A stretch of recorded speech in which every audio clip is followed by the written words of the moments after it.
Assalamualaikum. Jangan lupa like, comment, and subscribe. Bye. Assalamualaikum warahmatullahi wabarakatuh. Alhamdulillahi rabbil alamin. Wassalatu wassalamu ala asyrafil anbiya'i wal mursalin wa ala alihi wa ashabihi ajma'in. Raditu billahi rabba wa bil islami dina wa bi muhammadin nabiyya wa rasulah. Rabbi shrah li sadri wa yassir li amri wahlul 'uqdatam min lisani yafqahu qawli. Allahumma ja'al jam'ana hadza jam'an marhuma wa tafarruqana min ba'dihi tafarruqan ma'suma. Kaum muslimin dan muslimat sidang jamaah subuh yang dirahmati Allah. Pada subuh ini kita akan mengkaji salah satu kajian di dalam kitab tasawuf itu adalah al-ghurur. Ghurur itu artinya tipu daya. Artinya sesuatu yang tidak menjanjikan kepada seseorang. Ini namanya ghurur. Makanya Allah di dalam Al-Quran mengatakan begini. A'udzu billahi minasyaitonir rajim. Bismillahirrahmanirrahim. Fala taghurrannakumul hayatud dunya wala yaghurrannakum billahil gharur. Jadi kehidupan dunia itu jangan memperdayai kalian. Jadi artinya apa? Dengan adanya diberikan nikmat oleh Allah, kalian lupa beribadah. Fala taghurrannakum billahil gharur. Jadi jangan dengan sesuatu angan-angan itu membuat kalian juga lupa ibadah. Dan nilai ibadah kalian itu bisa berkurang. Makanya ketika ada orang mukmin ketika di padang mahsyar mereka ketemu dengan orang-orang munafik. Apa kata orang munafik? Kita kan sama-sama di bumi. Kita sama-sama beribadah, kita sama-sama berbuat ini, berbuat itu. Kenapa kita bisa berbeda? Maka ketika itu dijawab oleh Allah di dalam surah Al-Hadid. Ini jawaban daripada orang mukmin yang diabadikan oleh Allah Subhanahu wa taala. Dialog antara mukmin sama orang munafik. Apa kata orang mukmin itu? Walakinnakum fatantum anfusakum. Kalian ketika di dunia itu sudah menyiksa diri, ya, mencari harta sebanyak-banyaknya, dia menyiksa diri walaupun sakit ada masalah. Jadi dia terus menyiksa diri dia di dunia. Wa tarabbastum, dan kalian menunggu angan-angan. Angan-angan itulah dunia ini, Pak. Jadi menunggu kapan nanti saya bisa begini, kapan bisa begini, itu namanya tarabbastum. Wartabtum. Tapi yang susahnya apa? Kalian ragu terhadap apa yang dijanjikan oleh Allah. Jadi yang kalian kejar itu yang dijanjikan oleh syaitan. Terus korupsi terus, buat terus ini, buat terus itu, kumpulkan terus harta. Itu tidak menjanjikan. Tetapi kalian itu kenapa ragu sama Allah Subhanahu wa taala? Wa tarabbastum wartabtum. Kalian ragu untuk melakukan ibadah salat, kalian ragu untuk baca Al-Quran, kalian ragu untuk bersedekah, kalian ragu untuk bayar zakat. Padahal sudah dijanjikan oleh Allah Subhanahu wa taala. Orang yang salat begini, yang bayar zakat begini, orang yang teringat kepada Allah begini, yang beribadah begini, tapi kalian tetap ragu. Wa gharratkumul amaniyu. Kalian selalu dipenuhi oleh angan-angan. Ini 10 tahun lagi saya akan buat ini, 10 tahun lagi saya akan buat ini, 10 tahun lagi akan buat ini. Jadi artinya apa? Dengan angan-angan itu kalian sudah lupa ibadah kepadaku. Kalian sudah lupa tujuan akhir kalian itu, kata Allah Subhanahu wa taala. Kehidupan itu kan masih panjang sekali. Jadi artinya jangan sampai diperdayai oleh dunia, dijanjikan oleh dunia sesuatu hal yang tidak akan bisa kita capai, tidak bisa kita dapatkan. Ini namanya ghurur. Makanya Allah berdialog dengan orang-orang yang jauh dari Allah. Ketika di padang mahsyar itu Allah katakan begini, ma gharraka bi rabbikal karim allazi khalaqaka fasawwaka fa'adalak. Ma gharraka bi rabbikal karim. Apa yang menyebabkan kamu lalai, kata Allah? Kenapa dulu tidak mau ibadah? Kenapa dulu tidak mau patuh kepadaku? Kenapa tidak meninggalkan yang aku larang? Ini namanya ma gharraka bi rabbikal karim. Padahal Allah itu allazi khalaqaka fasawwaka fa'adalak. Yang menciptakan kamu itu saya, kata Allah. Yang memberikan nikmat itu saya, yang menyempurnakan nikmat juga saya. Tapi teringatnya kenapa bukan kepada saya? Tetapi kamu ini kenapa tidak percaya kepada saya? Kenapa tidak mau beribadah kepada saya? Rasulullah sallallahu alaihi wasallam bersabda begini. Al-kaisu man dana nafsuhu wa amila lima ba'dal maut. Jadi yang dikatakan orang cerdas itu, kata Rasulullah, man dana nafsahu, yang mempersiapkan dirinya, wa amila lima ba'dal maut, dan dia bekerja sebagai pembendaharaan setelah dia mati nanti. Ini kalau saya mati bagaimana? Ini salat belum, ibadah belum, sedekah belum, patuh juga belum, maksiat juga banyak. Makanya dia persiapkan ini, Pak, hidup setelah mati. Karena beliau mengatakan hidup ini tidak abadi. Setelah mati pun tidak abadi. Kematian itu tidak abadi. Ketika dibangkitkan di padang mahsyar, itu baru abadi. Tidak ada mati lagi. Bahkan nanti di dalam tafsir Ibnu Abbas, apa kata Ibnu Abbas? Limadha sumiya al-akhirah bil akhirah. Kenapa hari akhirat itu dinamakan dengan hari akhirat? Kenapa tidak dengan nama lain? Li'anna la yaumun qablahu wa la ba'dahu. Karena tidak ada hari sebelumnya dan tidak ada hari lagi setelahnya. Kalau seandainya seorang bangkit di padang mahsyar, itu matahari yang ada di atas dia, maka selama-lamanya matahari terus, jangan pernah tunggu bulan. Kalau seandainya siang dibangkitkan di padang mahsyar, jangan pernah tunggu malam. Nyoyak preh malam dia tu supaya lebih becut. Hanale malamnya. Jadi kalau siang-siang terus, maka dinamakan hari akhirat karena tidak ada hari sebelumnya dan tidak ada hari setelahnya. Kalau kita ini dinamakan hari Senin, kenapa? Karena kemarin hari Ahad. Kenapa ini namanya Senin? Karena besok hari Selasa. Kenapa namanya hari akhirat? Karena sebelumnya ini tidak ada. Karena setelahnya juga tidak ada. Makanya tetap seperti itu terus. Maka satu hari di situ dalam surah Al-Ma'arij, khamsina alfasana, 50.000 tahun satu hari saja. Kalau 2 hari, ya tambah saja. Kalau kita di sini satu hari 24 jam. Berarti kalau 24 jam itulah satu hari. Berarti kalau di sana satu hari itu perhitungannya 50.000 tahun baru satu hari. Yang kedua begitu juga. 100.000 tahun baru dua hari. Artinya kehidupan di alam barzakh itu, di kehidupan di padang mahsyar itu lebih lama lagi dibandingkan kehidupan di dunia. Wal ahmaq, orang yang bodoh itu, orang yang dungu itu, kata Rasulullah, man atba'a nafsahu hawaha wa tamanna 'ala Allah. Orang yang mengikuti hawa nafsunya. Setelah dia mengikuti hawa nafsunya, dia berdoa kepada Allah, ya Allah masukkan saya ke dalam surga. Kibah dapat mau surga ya. Jadi dia tidak patuh kepada Allah. Tapi dia itu terus berdoa kepada Allah supaya dimasukkan ke dalam surga. Terus berdoa kepada Allah supaya diberikan keberkahan. Yang kita mencuba degom, dia curi punya orang lain, korupsi punya orang lain, dia berdoa, ya Allah berikanlah keberkahan pada hartaku, ya Allah. Kiban berkah ini. Kalau dia itu tidak mau mendengar perintah Allah, ini orang ahmak namanya, kata Rasulullah. Ahmaknya dungu, bodoh, ya. Orang bodoh. Jadi artinya dia berbuat maksiat, tapi dia minta yang terbaik pada Allah Subhanahu Wa Taala. Kecuali apa? Dia buat maksiat dan dia bertaubat dan tidak mengulangi apa yang sudah dia lakukannya selama ini. Kaum muslimin sedang jemaah yang dirahmati Allah. Makanya Imam Ghazali mengatakan begini. Al-ghurur ibarah an ba'di anwa'il juhli.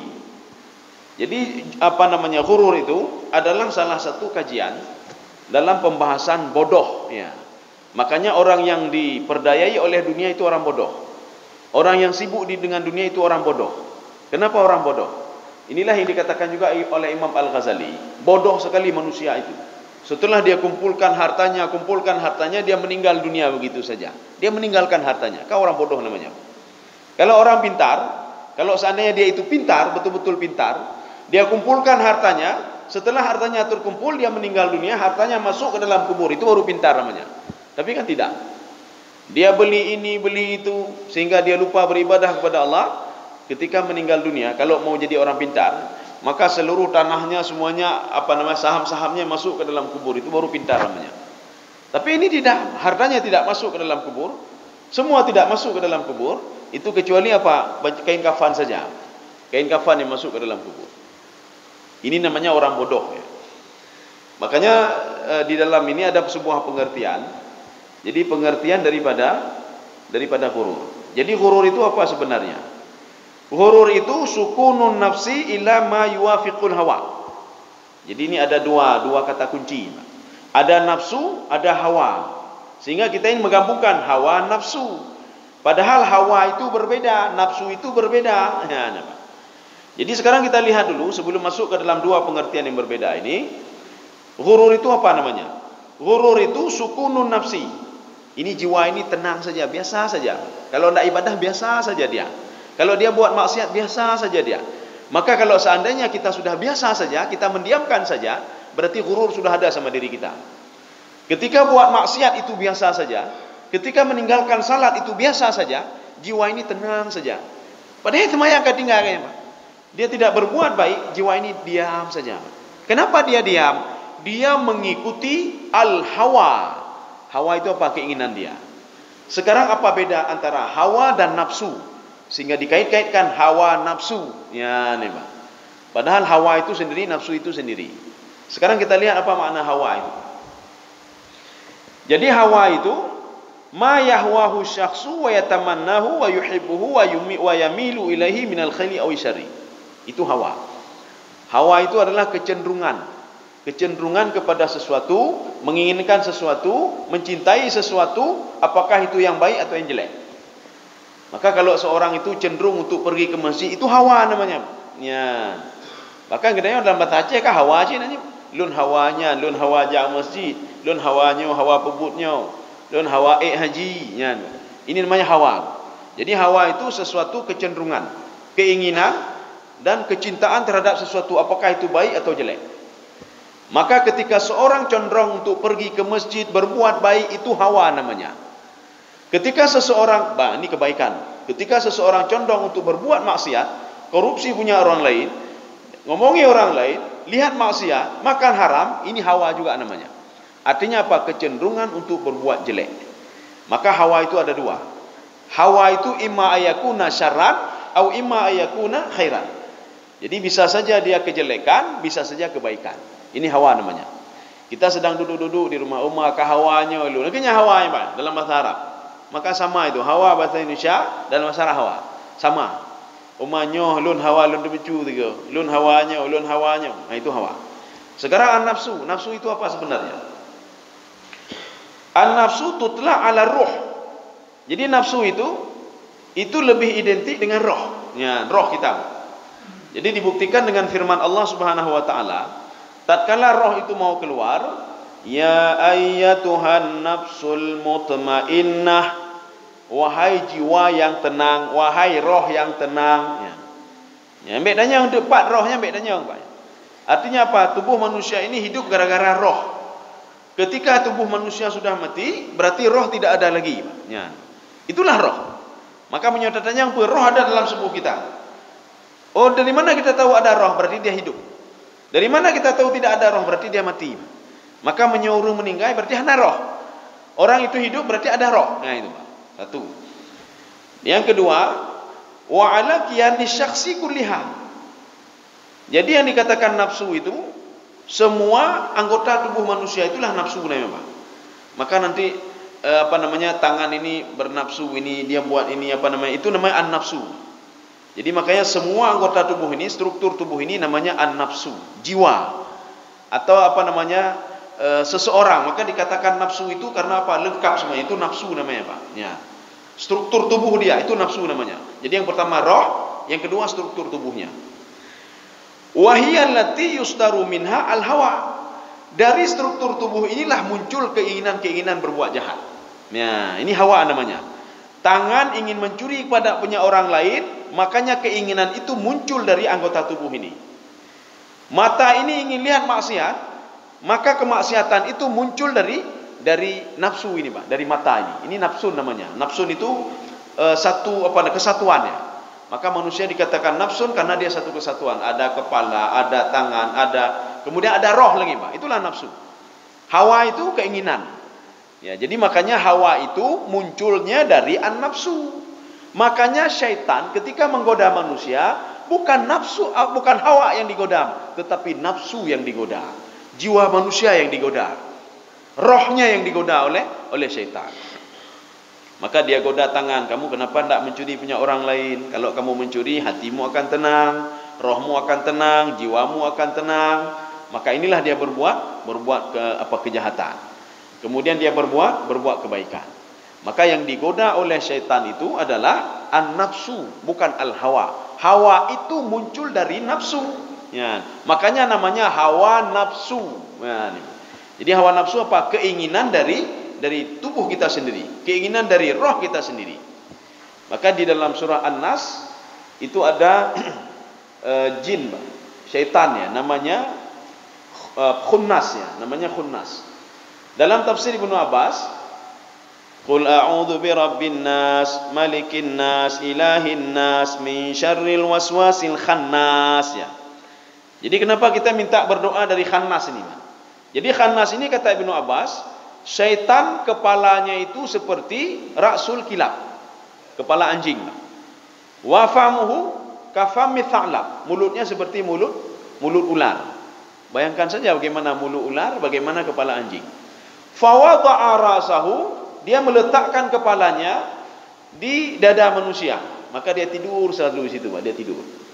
Ketika manusia itu berzikir kepada Allah, dia teringat kepada Allah, fa khannasa, maka dia akan keluar. Maka namanya khannas. Khannas itu apa? Dia tidak bisa mendengar manusia berzikir, tidak bisa mendengar manusia beribadah, dia tidak bisa mendengar manusia membaca Al-Quran, dia tidak bisa mendengar manusia berzikir dan teringat kepada Allah. Maka ketika manusia tidak teringat lagi kepada Allah, kembali lagi dia tidur lagi. Jadi jangan sampai jangan sampai dia tidur di situ dari pegang rumah ini. Dia menyoi pegang rumah di sini, maka dia bisa kembali ke rumah. Kau menjak rumah dia. Jadi artinya apa? Jangan jadikan hati ini sebagai tempat sarangnya syaitan. Bagaimana caranya? Kita terus berzikir. Terus berzikir. Makanya bagaimana cara tahunya? Kalau syaitan itu sudah tertidur di sini, hati mendaduk tapi hati mendaduk. Makanya orang yang berbuat maksiat, artinya apa? Dia sedang ada bisikan dari syaitan untuk berbuat maksiat. Makanya syaitan itu yang dia bisik apa? Hati, Pak. Makanya urung mendaduk, Pak. Urung bengek, yang mendaduk hati, Pak. Urung bengek. Kan ulai yang mendaduk, hati mendaduk. Orang buat maksiat, hati yang mendaduk. Orang ketika dia korupsi, ni kalau samping ni, kalau wi kalau ni, hati mendaduk je, Pak. Hati mendaduk. Kenapa? Karena dia sedang digoda oleh syaitan. Kaum muslimin sedang jamaah yang dirahmati Allah, ini ghurur namanya. Jadi ghurur itu sesuatu hal yang dicita-citakan oleh manusia tapi tidak menjanjikan. Dia cita-cita apa? Lu cita-cita menjadinya, tapi tidak menjanjikan, Pak. Artinya apa? Cita-cita dia itu tidak bisa menolong dia untuk masa depan dia. Kan rugi artinya, Pak. Jadi makanya dalam kajian Imam Ghazali itu beliau mengatakan salah satu kajian kebodohan orang bodoh, kajiannya apa? Itulah ghurur. Orang yang diperdaya oleh dunia, dijanjikan sesuatu oleh iblis. Makanya Allah mengatakan begini kepada syaitan. Kamu kalau ingin menggoda manusia, godalah pada dua hal. Goda di mana? Wasyarikhu fil amwali wal aulad. Godalah melalui hartanya dan anaknya. Wa'idhum, dan berikanlah janji-janji kepada mereka.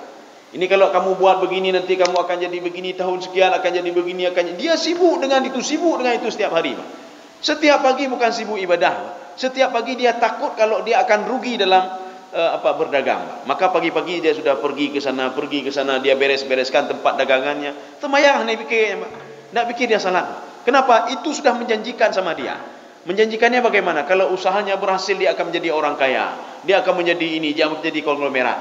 Tetapi setelah meninggal dunia, kekayaannya itu kan seperti kekayaan sendiri, dia pun sendiri, Pak. Hana hubungan tepuk kekayaan sendiri, dia sendiri.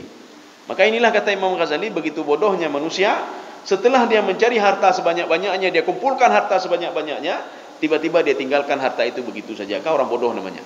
Orang pintar itu, dia mengumpulkan sebanyak-banyaknya masa depan dia, kemudian yang banyak itu nanti yang sudah dia kumpulkan, dia bawa.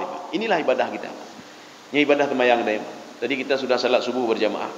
Itu ibadah kita, yakin saja, Pak. Yakin saja. Apapun yang kita lakukan selalu diperhitungkan oleh Allah Subhanahu wa taala. Baik itu ibadah zahiri maupun ibadah batini, Pak. Baik itu ibadah zahiri, kita sujud, kita baca Al-Quran, kita bersedekah, kita berinfak, kita berbuat baik, itu ibadah zahiri namanya. Atau ibadah batini, Pak. Ibadah batini bagaimana? Tidak buruk sangka ke gop, hana dengki ke gop, hana kueh ke gop, kita sabar. Ibadah batini ini, Pak. Kita niat yang baik-baik, ya. Ketika berangkat ke masjid, tak niat yang get. Kita berangkat kantor, tak niat yang get. Ini namanya ibadah batini. Jadi bukan zahiri saja bisa beribadah, batini juga bisa beribadah. Maka banyak orang yang kita lihat jangan pernah meremehkan orang lain. Tak kala orang lain panena kek tak dengkunya lagu, bertahajud dan baca Quran dan taputan. Padahal kita tidak tahu bagaimana bersihnya hati dia. Bagaimana ibadah batini dia. Memang dia tidak tinggal salat 5 waktu, tetapi yang lain tidak sanggup dia lakukan. Nyo tahajud han tanggup, lain han tanggup. Yang sanggup apa? Itulah ibadah batini. Dia punya keinginan begini, punya keinginan begini, punya keinginan begini. Nya menyolun le harta le nyo, lun bantu anu yatim, lun bantunyo, nyo nanyo, lun umrah, lun adalah mati dia. Ibadah batini. Kaum muslimin sedang jamaah dirahmati Allah. Ini ada 2 pembagian. Jadi ghurur itu ada 2. Ada ghurur kufar, ghurur orang kafir. Ghurur orang kafir. Kafir itu bagaimana sebenarnya? Kafir ini ada dua penafsir yang berbeda tafsiran terhadap makna kafir, 2 kelompok. Kelompok pertama, kelompok Imam Al-Qurtubi yang mengatakan kafir itu ada 3. Yang pertama kufur i'tiqad dia kufur. Yang kedua kufur nikmat. Dia kufur kepada nikmat Allah Subhanahu wa taala. Diberikan nikmat oleh Allah, dia tidak teringat kepada Allah Subhanahu wa taala. Tapi waktu dicabut nikmatnya, dia teringat kepada Allah. Ketika rumahnya terbakar, dia jatuh miskin, dia teringat, ya Allah, apakah kan dicok harta lun ya, Pak. Tapi ketika diberikan nikmat oleh Allah, dia lupa kepada Allah. Mana lupa kepada Allah? Dulu tepat sekali dia datang beribadah kepada Allah. Nyo jino hana gejale, jamaah hana gejale, tapi hana gejale. Pada yang pokok kan sibuk dengan kerja, sibuk dengan jabatan, sibuk dengan nyo, sibuk dengan je, sudah pergi ke sana kemari, teman-teman yang ketua ya. Ini namanya orang kufur nikmat ini. Ketika tidak diberikan nikmat, dia berdoa kepada Allah. Ketika diberikan nikmat, dia lupa kepada Allah Subhanahu wa taala. Kemudian yang ketiga, kufur ihsan. Kufur ihsan bagaimana? Dia beribadah, dia melakukan sesuatu tapi tidak yakin kepada Allah. Gaya bersedekah. Padahal bersedekah apa ni nak sedekah? Habis pempeng dan bersedekah. Bersedekah tertuh ribe, habis pempeng tertuh ribe. Kemudian kita beribadah, apakah dicatat oleh Allah? Dicatat oleh malaikat? Diperhitungkan oleh Allah? Tak yakin ya. Ini kufur ihsan namanya. Ini kelompok pertama. Kelompok yang kedua, itu memberikan makna kufur itu. Yang pertama kufur ingkar. Kufur ingkar bagaimana? Sama sekali dia tidak pernah mengenal Allah Subhanahu wa taala. Hai turi Allah. Yang kini lagi urun kafir yang kita lihat ni, Pak. Mai turi Allah dan. Kita tanya, "Pekan hana temayang, mai turi Allah." Pun tanya yang temayang. Kenapa tidak bayar zakat? Jangankan salat, membayar zakat hana bayar. Kenapa? Karena dia tidak pernah mengenal Allah sama sekali. Hai turi Allah. Makanya walaupun orang yang tidak mengenal Allah, Allah mengatakan pasti nanti 2 hal di 2 tempat dia pasti mengenalku, kata Allah Subhanahu wa taala. Yang pertama ketika sakaratul maut dia akan mengenalku. Yang kedua ketika dibangkitkan di padang mahsyar dia akan mengenalku. Nya sama lagi anak durhaka Bapak Ibu sekalian. Nyan mak ayah kan turi mah, ane turi mah. Padahal yang besarkannya adalah ayah dan ibunya. Ketika itu dia pergi entah ke mana dia pergi, mesti ingat dan ke mak dan ayah. Tapi ketika dia kecelakaan atau ditimpa musibah atau apa saja, yang baru ingat ke mak. Oh maklun, ya halun, baru ingat ni. Ini demikian pula. Ini namanya kufur ingkar namanya. Jadi arti kufur ingkar, dia memang tidak mengenal Allah sama sekali. Satu. Yang kedua, kufur juhud. Kufur juhud bagaimana? Maka kita jangan sampai jadi kufur juhud seperti inilah. Kufur juhud seperti iblis. Iblis itu dia beribadah. Kalau dalam satu tafsir itu 1500 tahun lamanya. Dalam satu tafsir lagi, hampir 80.000 tahun lamanya. Banyak sekali. Artinya ibadahnya panjang sekali.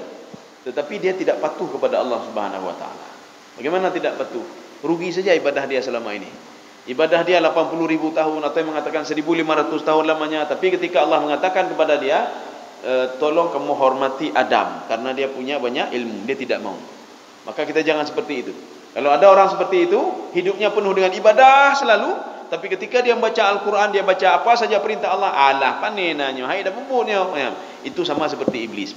Itu namanya kufur juhud. Kemudian yang ketiga, nah kita juga jangan juga seperti ini. Ini kufur inat. Inatnya keruhulai saja. Keruhulai, tungang, batu, ini kufur inat. Inat namanya. Kufur inat, ini kufurnya Abi Talib. Bagaimana kufurnya Abi Talib? Abi Talib bukan tidak tahu dakwahnya Nabi Muhammad. Maka kenapa Abi Talib itu dia itu menjaga Nabi Muhammad sallallahu alaihi wasallam dari dakwahnya. Maka Abi Talib mengatakan, siapa berani macam-macam dengan dakwah Muhammad sallallahu alaihi wasallam, maka jumpai saya, kata Abi Talib. Maka tidak ada satu orang pun yang berani macam-macam dengan Rasulullah sallallahu alaihi wasallam. Artinya apa? Abi Talib tahu dakwahnya Rasulullah. Abi Talib tahu kalau perintah itu berasal dari Allah. Abi Talib tahu kalau Al-Quran yang diturunkan kepada Nabi Muhammad itu adalah dari Allah Subhanahu wa taala, bukan tidak tahu. Bukti Abi Talib tahu, pada suatu hari Abi Talib punya anak namanya Ali bin Abi Talib. Ya, nampak. Abi Talib adalah paman Nabi. Paman Nabi kan 10 orang, bibi Nabi ada 6. Salah satu dari 10 orang itu adalah Abi Talib. Abi Talib punya banyak anak, salah satunya adalah Abi Talib, Ali bin Abi Talib. Rasulullah SAW pernah ngomong dengan pamannya. Jadi ngomong dengan pamannya yang lainnya. Apa katanya? Kita adopsi saja yuk anak Abi Talib, sayang beliau. Anaknya banyak sekali. Akhirnya diambillah oleh Rasulullah Ali bin Abi Talib. Ketika itu Ali masih kecil, diajarkan salat, diajarkan macam-macam diajarkan oleh Rasulullah sallallahu alaihi wasallam. Salat yang dimaksud adalah salat belum turun kewajiban salat belum, tapi salat bagaimana yang ada di dalam kitab Taurat. Sehingga dilihat oleh Abi Talib. Abi Talib bertanya kepada Rasulullah, "Ya Muhammad, apa yang kamu ajarkan kepada anakku? Apa yang dia lakukan itu?" Dijawab oleh Rasulullah, "Saya mengajarkan dia untuk bisa mengenal Allah. Saya ajarkan dia beribadah, saya ajarkan dia salat supaya lebih dekat dengan Allah yang menciptakan dia. Lanjutkan ya Muhammad, ajarkan terus anak saya." Dia tahu bukan tidak tahu, tetapi dia tidak mau masuk Islam. Ini namanya kufur inat, namanya kufur kerhule. Ya. Seperti orang-orang barat sekarang, dia mengkaji Al-Quran, dia mengkaji hadis, dia tahu Al-Quran itu, tapi dia tidak mau masuk Islam. Ini yang ketiga. Yang keempat ini lebih parah lagi. Ya, ini kufur nifak namanya. Makanya orang munafik itu dikatakan kufur. Kenapa? Ya, kufur nifak. Kufur nifak, dia pandai ngomong saja, tetapi tidak berbuat. Jadi gejak gede, hai ente temayang jemaah, hai pebunyo ya nak temayang jemaah. Mari kita bersedekah, nak bersedekah ya. Mari kita berinfak, mungkin infak dengan jemaah. Mari kita beribadah, nak ibadah ya. Yang lagi uruci you ba anu ya. Nak bedah nak, baik nonton TV ni. Ya wei gede, temayang gede. Idanya liana, ya dora ya hana berangkat ya. Hana alun ya hana le. Bahdra mentang ni minta ilmu le. Untuk menyo untuk kaji kan yang saleh nak berdoa ke ya nak. Ya. Nak berdoa ke ya supaya ya berjerah oleh Allah, ke berjiuh dari neraka nak. Nak jak minta ilmu aja ni. Apapun kebutuhanmu saya berikan. Ya, ya getan ke temayang. Yang geyuana temayang, geyuana ibadah, geyuana baca Quran, geyah tang baca Quran ni, Pak. Ini kufur nifak namanya, Pak. Ya. Berarti yang pertama, pembagian yang pertama adalah ghururun kufar. Bagaimana ghurur orang kafir itu? Jadi ghurur itu kan terperdaya. Terperdaya orang kafir itu, orang kafir yang mana? Yang 7 orang tadi, Pak. Yang dia kufur i'tiqad, kufur nikmat, kufur ihsan, kufur ingkar, kufur juhud, kufur inat, kufur nifak. Ya, 7 orang itu. 7 orang itu dikatakan mereka sudah melakukan ghurur. Kenapa? Ya. Wa qalu al-yaqinu khairum minasyaki. Ini kata mereka ni, Pak. Keyakinan itu lebih baik daripada ragu-ragu. Apa maksud mereka ragu-ragu? Apa maksud mereka yakin? Ini dunia ini kan sudah yakin ini, Pak. Sudah nyata. Kita bekerja dapat duit itu nyata, ya, Pak. Kita mencari duit banyak, dapat duit banyak itu nyata. Kita bekerja kemudian dapat jabatan itu nyata. Kita beli tanah itu nyata. Akhirat tidak nyata, kata beliau, Pak. Akhirat tidak nyata, Pak. Bagaimana tidak nyata? Kita bersedekah, mana duit sedekah tadi sudah hilang. Kita salat, mana pahala salat? Uci pegahna pahala salat 27 derajat, 4 pahala salat, ya, Pak. Mendidik anak dapat pahala, mana pahalanya, ya, Pak. Artinya apa? Dia mengatakan kalau amal akhirat itu syakun, ragu-ragu kita, tidak yakin. Jadi makanya lakukanlah yang yakin-yakin. Maka kalau ingin yakin, maka bekerjalah untuk dunia. Maka hanya fikir akhirat. Ini gururnya orang kafir ini, Pak. Maka baik sampai katanya lagi urung kafir kan, Pak. Artinya apa? Yang yakin-yakin mentong. Nya kan hana yakin, hana jelahnya akhiratnya. Panina alam barzah, panina alam yaumul hisab, panina surga, panina neraka, ya, Pak. Inilah gururnya orang-orang kafir ini. Kaum muslimin sedang jamaah yang dirahmati Allah. Ini sama seperti kata-kata syaitan. Apa kata syaitan? Ana khairum minhu khalaqtani min narin wa khalaqtahu min tin. Dia melihat apa syaitan itu? Melihat yang sudah nyata, Pak. Yang nyatanya apa? Saya sudah beribadah 1500 tahun lamanya. Saya ini sudah beribadah 80.000 tahun lamanya. Kan hebat saya dibandingkan Adam. Ya. Adam baru kau ciptakan, ya Allah. Baru kau ciptakan Adam. Ini hururnya kafir nih, Pak. Maka syaitan itu masuk ke dalam kafir juhudnya.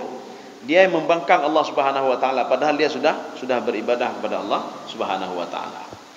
Makanya Allah mengingatkan di dalam surah Ali Imran, Wa mal hayatud dunya illa mata'ul ghurur. Kehidupan dunia itu tidak ada lain, Pak. Ini namanya dalam istilah ilmu balaghah, artinya tidak ada kecuali, ya itu, Pak. Ini seperti apa namanya, jumlah hasar, karena ada istisna di situ. Tidak ada lain rumah ini kecuali hanya tempat tinggal saja. Tidak ada dunia ini kecuali apa? Hanya al-ghurur. Dunia ini ghurur, Pak. Memperdaya manusia. Jabatan memperdaya manusia. Sehingga dengan terperdaya dengan jabatan itu lupa ibadah, lupa nyo, lupa ji, duokan.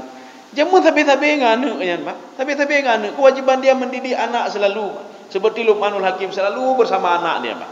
Tapi ketika dapat ini, dapat itu, anu kepermun dan dia nih, mana kepermun lima.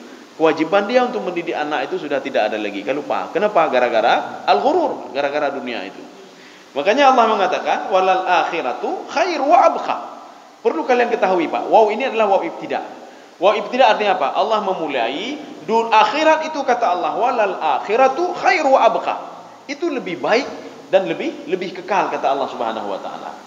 Kemudian apakah kita tidak boleh bekerja di dunia? Apakah tidak boleh kaya di dunia? Apakah tidak boleh berusaha di dunia? Apakah tidak boleh jadi pedagang di dunia? Boleh, kenapa tidak boleh? Ya. Kenapa tidak boleh? Cuma jangan gara-gara bekerja itu membuat kita lalai, Pak. Nyo gara-gara dagangan azan laju, dagangan laju, Pak. Ya, Pak. Jadi artinya apa? Dagangan itu sudah membuat dia lalai, Pak, dari ibadah kepada Allah. Allah tiatu ya azan tiatu, Allah azan tapi azan, Pak. Nyati apa? Itu sudah membuat dia lalai, Pak, dalam beribadah. Ini satu. Sekarang yang kedua. Ya, ini kita mungkin masuk ke dalam kelompok ini, Pak. Ini yang perlu kita apa namanya? Kita wanti-wanti, ya. Ini adalah ghururnya orang beriman. Ghururnya orang beriman yang berbuat maksiat. Karena dalam neraka itu ada juga satu kelompok, kata Imam Sawi, akan dimasukkan ke dalam neraka wa in kana mu'minan. Walaupun dia seorang mukmin, walaupun dia seorang ahli ibadah, walaupun dia salat, bayar zakat dan lain sebagainya. Ya. Mana salah satu contohnya? Orang yang dimasukkan ke neraka itu adalah orang bakhil, Pak. Orang kerit. Ya, Pak. Orang kerit itu dibakar dulu dalam neraka, baru dilepas oleh Allah Subhanahu wa taala. Ini ghururnya yang kedua, ghururul usatu minal mu'minin. Ghururul usati minal mu'minin. Jadi ghururnya orang-orang mukmin yang berbuat maksiat. Dia mukmin tapi berbuat maksiat. Bagaimana ghururnya? Innallaha karim. Dia mengatakan begini, innallaha karim wa inna narju afwahu. Allah kan maha mulia, Allah akan mengampuni dosa kita. Makanya dia setiap buat maksiat itu tak takut dia. Hanaya bagai mati. Pakai tak kaki ampun ba Allah. Dia biar mah. Ya, nampak. Ini ghururnya orang berbuat maksiat. Dia salat, dia beribadah tapi tidak takut untuk berbuat maksiat. Ya. Dia tidak takut berbuat jahat. Dia tidak takut ambil punya orang lain. Dia tidak takut korupsi punya orang lain. Dia tidak takut makan haram. Makanya kalau di dalam kajian fikih dan tasawuf kan berbeda. Di dalam kajian fikih, kita salat itu, saya tidak menyalahkan fikih, tidak. Ini diberikan kelapangan untuk apa namanya, seperti kita perjalanan jauh kan. Kan ada salat kasar, ada jamak. Memang enggak ada masalah itu, memang disuruh. Di dalam Al-Qur'an juga disuruh. Tetapi kajian fikih itu akan berbeda dengan kajian tasawuf. Di dalam kajian fikih, ketika sampai waktu salat, kan waktunya masih luas. Ya, nih, Mbak. Waktu adzan luhur kan, adzan luhur. Waktunya kan masih luas. Di dalam fikih itu sebelum masuk waktu asar itu masih ada waktu zuhur. Sebelum masuk waktu maghrib itu masih ada waktu asar, ya, Pak. Sebelum masuk waktu subuh itu waktu isya masih ada itu, Pak. Makanya kita diberikan kelapangan waktu oleh Allah Subhanahu wa taala di dalam beribadah. Ini dalam kajian fikih. Tapi dalam kajian tasawuf, orang tasawuf itu akan takut sekali kalau mereka belum menunaikan ibadah salat, kewajiban dia kepada Allah Subhanahu wa taala. Dia takut nanti ini menyoda gese-gese wate, nyo meninggai dunia ki banjara. Nyan ban, itu yang dia takuti, Pak. Menyo meninggai ki banjara. Makanya kalau orang berbuat maksiat ghurur itu apa kata dia? Alah, pegak je mati. Dia kata kampung Allah, ya, Pak. Alah pegat laju nyo ke juga go, pegat mati nanti tiada. Astagfirullah, astagfirullah. Ya Allah, maaf lu ya Allah. Nanti pegatlah. Lagi orang dengar riba, kan? Dengar riba, habis dengar riba. Astagfirullahaladzim. Astagfirullah. Hai pulam ni. Nanti yang pulam, habis astagfirullah pulam ni yang mai. Nya be ke gegau hai dah lagi orang ku pun pegang. Astagfirullah. Habis astagfirullah dan yang kelanjutannya bagi ban, ya, Mak. Jadi yang kena ghurur, Mak. Ini ghurur orang mukmin yang berbuat maksiat. Artinya dia dengan mudah sekali dia mengatakan kita minta ampun saja kepada Allah. Puntah, Mak. Masalahnya begini. Ketika kita sudah berbuat maksiat, meninggal dalam waktu itu bagaimana itu? Nya masalahnya, Pak. Artinya apa? Jangan kita diperdaya oleh dunia, Pak. Yang pegahli syaitan bu. Hai ti ada na pupu yang pebut laju korupsi laju, itu ada korupsi, lagi ampun Allah. Masalahnya, setelah kita korupsi, kita tidak sempat minta ampun kepada Allah. Kita meninggal dunia waktu itu. Ya. Karena meninggal dunia itu bukan, inilah yang Allah katakan, walladzi qaddara fahada. Jadi arti qaddara apa? Umur kita sudah tentu, Pak. Sudah ada batasnya. Sudah ada batasnya. Artinya kita ini, batas kita pergi dari sini, pergi ke Medan, main-main, itu sudah ada batasnya semuanya, Pak. Dia tidak boleh ke sana, tidak boleh ke sana, kata Allah. Ada batasnya semuanya. Umurnya cuma 60 tahun, ada batasnya. Umurnya cuma 65 tahun, ada batasnya, Pak. Umurnya 80 tahun, ada batasnya. Ketika sampai kepada batas itu, maka akan ditarik oleh Allah. Sekarang tugasmu sudah selesai. Dijawab oleh orang tadi, ya Allah, saya belum beribadah. Itu urusan kamu, kata Allah. Kenapa tidak mau beribadah? Ya Allah, saya buat maksiat. Itu urusan kamu, kata Allah. Waktu 60 tahun saya berikan kepada kamu, pahantip. Ya, Pak, pahantip. Kemudian saya lipat gandakan lagi pahala kamu. Apakah tidak cukup? Kalau pun kamu katakan umur itu pendek-pendek, ya, Pak. Seperti Rasulullah katakan 60 dan 70 tahun. Tetapi Allah Subhanahu wa taala itu apa? Syakur, Halim. Halim itu apa? Aziz. Artinya walaupun amal ibadah kita kecil, tetapi dilipat gandakan banyak oleh Allah Subhanahu wa taala. Apakah tidak cukup itu, kata Allah? Ya, nya baru menyesal, ya Allah, lupa balik ti amal dong, ya Allah, ana balik ni, kata Allah. Ini maknanya walladzi qaddara fahada. Memang sudah ada dosisnya masing-masing, dosis masing-masing. Nah, jadi terima saja, kita berusaha selama ini, Pak. Kita berusaha saja. Dan berdoa, ya, berusaha dan berdoa. Habis kita berusahanya hanya mungkin, Pak. Dan minta cara lain, berusaha lagi. Hanya mungkin minta cara dan berdoa kepada Allah. Karena para penafsir itu mengatakan ketika menafsirkan tentang masalah rezeki, Pak. Jadi penafsir mengatakan begini, kalau seandainya keinginan kalian itu tidak dikabulkan oleh Allah, maknanya apa? Allah sedang memberikan jalan yang lain yang terbaik untuk kalian. Cuma masalahnya kalian tidak mau menerima jalan Allah itu. Hantin tidak terima, kita menerima yang instan-instan saja. Kita menerima yang ada di depan mata kita saja. Ya Allah, saya menginginkan itu, ya Allah, tapi enggak terima. Allah memberikan jalan yang terbaik sebenarnya, tapi kita tidak mau. Ya, gede hana-hana tadi, Pak. Nak mau kita? Kita maunya yang inilah orang bodoh namanya. Makanya orang yang mengejar dunia itu bodoh, Pak. Yang diperdayai dengan oleh dunia itu namanya bodoh orang. Kaum muslimin sedang jemaah yang dirahmati Allah. Ini sama juga seperti apa? Ya. Ketika dia berbuat maksiat, apa kata dia? Urung cilun kau urung malim. Nya kami urung cilun urung malim. Nek lun urung malim. Nya, Pak. Orang tua saya orang alim, kakek saya orang alim. Maka kalau saya diazabkan, enggak mungkin. Ini gururnya orang berbuat maksiat ini. Gururnya orang mukmin yang berbuat maksiat. Kalau tadi gurur orang kafir, maka kita lihat ini, kita masuk ke mana? Gurur orang kafir atau gurur mukmin yang berbuat maksiat? Jadi artinya pun dua-dua rugi sebenarnya, Pak. Tapi masalahnya apa? Kalau gurur kafir, berarti kita sangat hina sekali dan pada level-level orang kafir. Kalau kita pada level yang kedua, gururnya orang-orang mukmin berbuat maksiat, berarti kita itu posisi kita pada orang mukmin pada waktu itu kita sedang berbuat maksiat kepada Allah Subhanahu wa taala. Saya cukup sekian saja, sudah jam 6:30. Mungkin ada yang perlu kita dialogkan, kami persilakan. Satu saja. Baik dulu tak. Ada ya. Waalaikumsalam.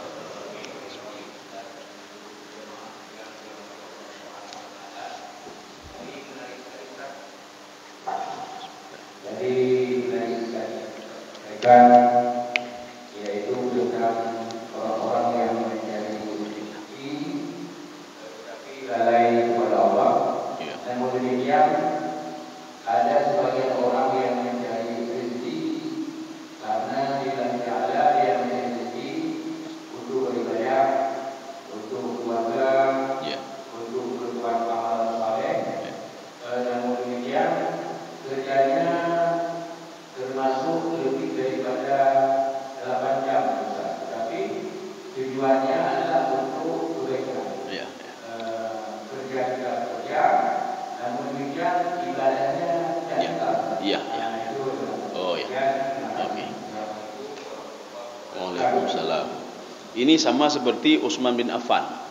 Utsman bin Affan di dalam kajian tasawuf itu, jadi ahli sufi mengatakan begini, Utsman bin Affan adalah orang kaya paling zuhud. Ya, orang kaya paling zuhud. Biasa orang zuhud urang hana tapu. Dorang pekan zuhud. Tuhan tak zuhud, peng tan tapu tan. Zuhud dia juga dia. Bahkan zuhud ran, hanya jabatan tepuhan. Tak zuhud aja juga deh. Zuhud itu artinya apa? Menerima apa adanya. Kakak zuhud aja. Tetapi Utsman bin Affan sudah kaya, digoda lagi dengan hartanya, tapi dia orang paling zuhud. Sekarang kita lihat bagaimana zuhudnya Utsman bin Affan radhiyallahu anhu. Sudah kaya, biasanya orang kalau sudah makin kaya, nyan sudah kalaleng ibadah. Utsman bin Affan, inilah teori yang diberikan oleh Imam Al-Ghazali. Orang sudah zuhud, yang katanya ingin mengetes jiwa katanya zuhud atau tidak zuhud. Kita seorang pedagang, zuhud atau tidak zuhud, itu kata Imam Ghazali apa?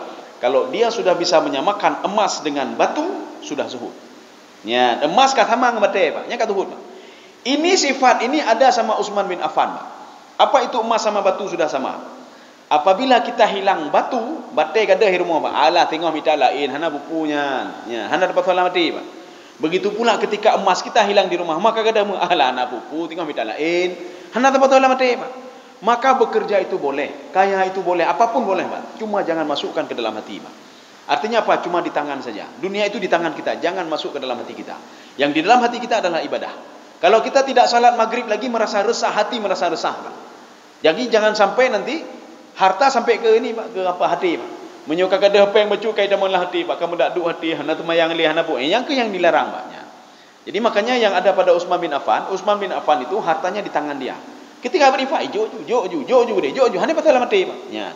Karena tidak dimasukkan ke dalam hati, ibadahnya pun enak dan tenang, Pak.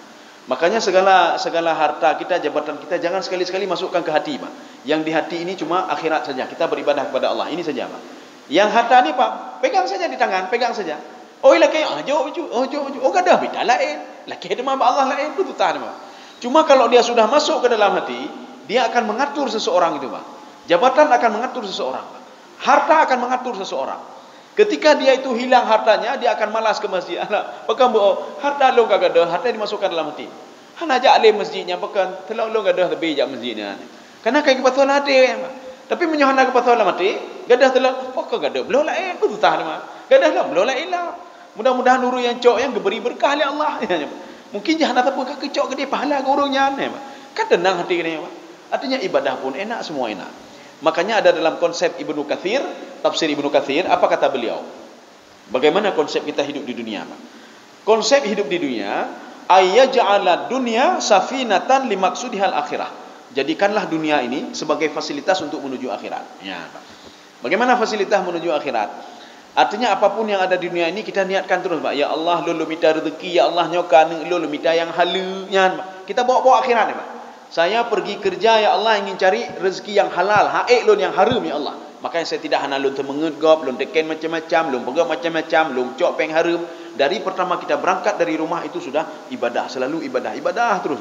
Kita jualan buah-buahan begitu juga, kita kerja begitu juga. Kita pergi kantor dan lain sebagainya, semua mengandung nilai ibadah. Kalau nilai niat dari rumah sudah baik. Lun ya Allah, lun jaknya, lun minta rezeki yang halus supaya mangat ibadah. Makanya ketika azan berlangsung, bertinggai, Pak, karena di tangan tadi, Pak, di tangan ya, bertinggai, maka ibadah salat.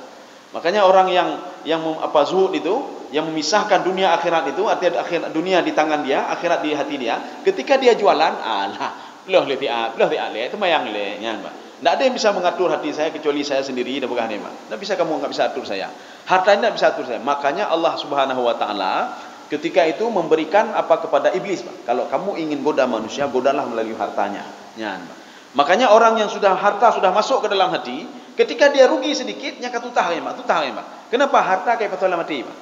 Ketika dia berinfak, bersedekah ke masjid atau apa saja, dia ingat tapi, Pak. Dia ingat tapi.